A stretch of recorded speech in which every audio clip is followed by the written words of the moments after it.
अस्सलामु अलैकुम वरहमतुल्लाहि वबरकातुह। मैं आपका भाई आरिफुर रहमान, आप देख रहे हैं ए रहमान ऑफिशियल।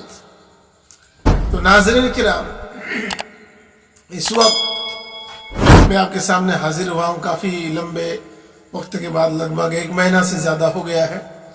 इसमें हमारे वालिद मोहतरम का इंतकाल हो जाना है और इससे गम से हम लोग बाहर नहीं निकल पाए थे।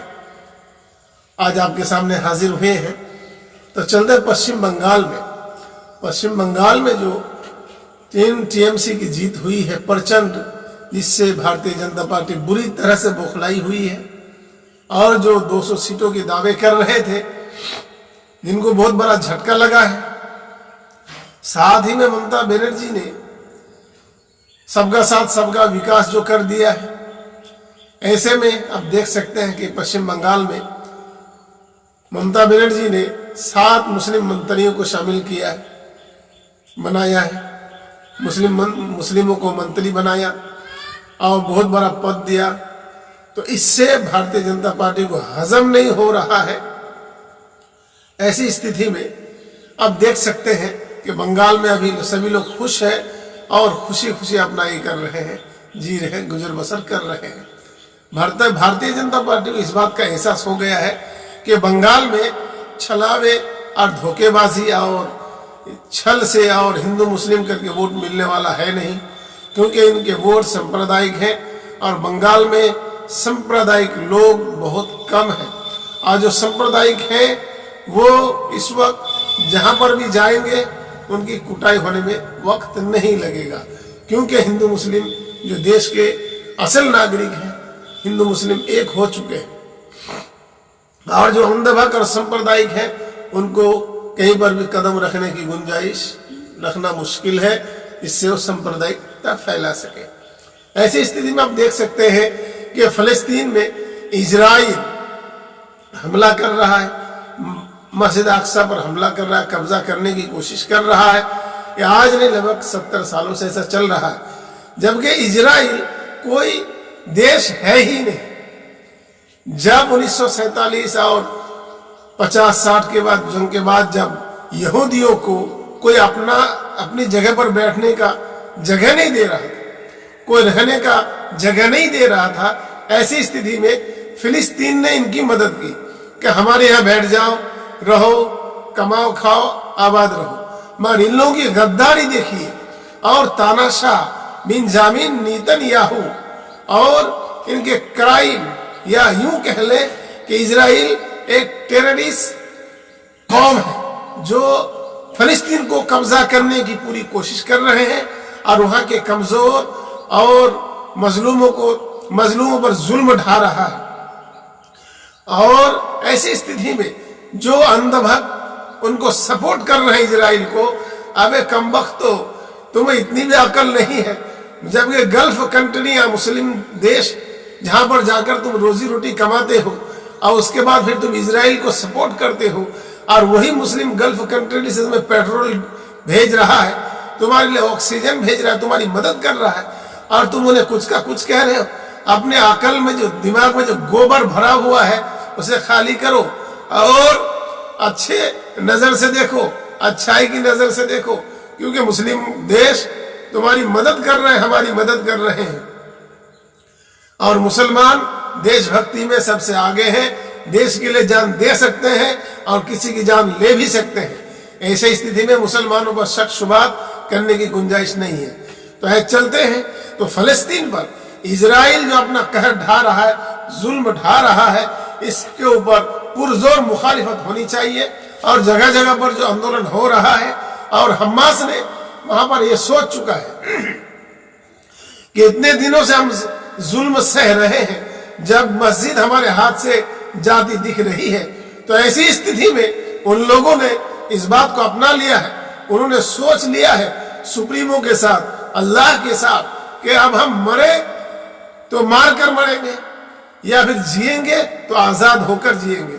जिससे उन्होंने अमेरिका के राष्ट्रपति बाइडेन को इस बात की जानकारी देते हुए कह दिया है कि अब तो समझौता की बैठक, समझौता तभी हो सकता है जब इजराइल हमारे जगह को जो कब्जा करके बैठा हुआ है, हड़पा हुआ है, उसको खाली कर दे, वरना अब तो शांति बहाल होना मुश्किल है।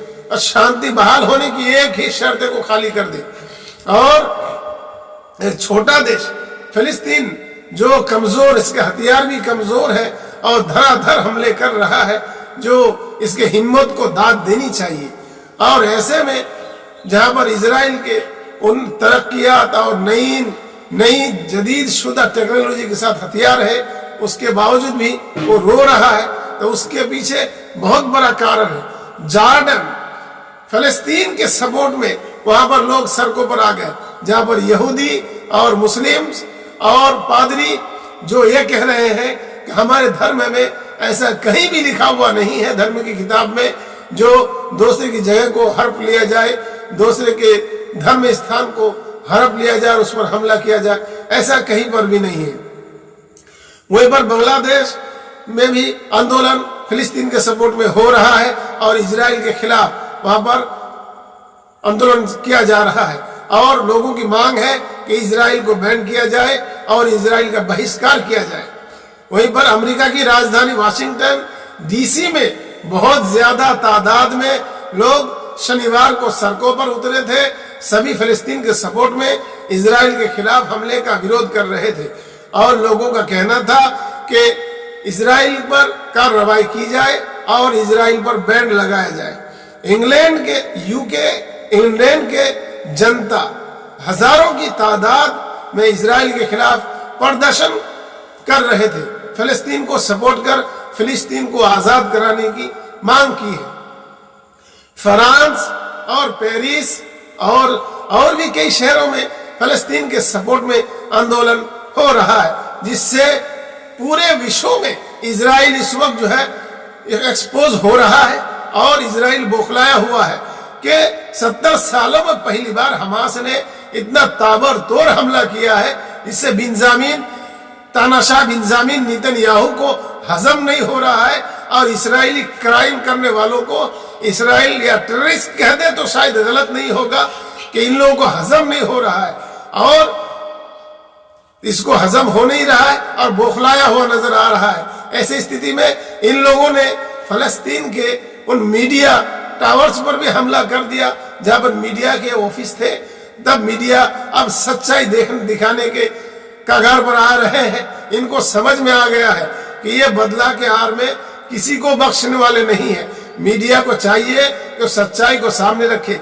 जो गोदी मीडिया है ऐसे इन लोगों से बचे रहे। अभी एक वीडियो वायरल हुआ था, शायद आपने भी देखा होगा, मैं इसका फोटो आपको स्क्रीन पर दिखाता हूं, आप देख सकते हैं कि ये गल्फ कंट्री में काम कर रहे हैं, जहां मुस्लिम इलाका है, मुस्लिमों के घरों में काम कर रहे हैं और सपोर्ट इजराइल को कर रहा है। ऐसे में पकड़ा गया है और उससे तौबा कराया गया है। इसको शर्म आनी चाहिए ऐसा अंधभक्तों को जो अंधभक्ति और गोदी मीडिया चैनल को देखते हैं और इनके जहन में जहर और गोबर भर रहा है। अपने जहन को साफ करो और देखो कि मुस्लिम तुम्हारे लिए खिलाफ या तुम्हारे खिलाफ नहीं है, तुम्हारी बुरा नहीं चाहते। तभी तो उन्होंने इतना ऑक्सीजन भेजा है भारत में, ताकि भारत में जो लोग मर रहे हैं वो बचाया जा सके मुसलमानों को और भारतीय लोगों को। इसमें हिंदू मुस्लिम उन्होंने नहीं देखा, बल्कि देखा भारत को, देखा सभी को उन्होंने अपनाया और अपना कहकर ऑक्सीजन को भेजा है। इसलिए अपने जहनत से गंदियत और गंदी सोच को हटाओ, अच्छी सोच पैदा करो, भाईचारगी पैदा करो। इंसानियत सबसे बड़ी चीज है, इंसानियत को अपनाओ। आप हमारे चैनल पर पहली बार आए हैं तो चैनल को सब्सक्राइब कर लीजिए, बेल आइकन पर क्लिक कर दीजिए और वीडियो को आगे भेजना आपका काम है ताकि ज्यादा से ज्यादा लोगों तक पहुंचाया जा सके। अस्सलाम वालेकुम व रहमतुल्लाहि व बरकातहू।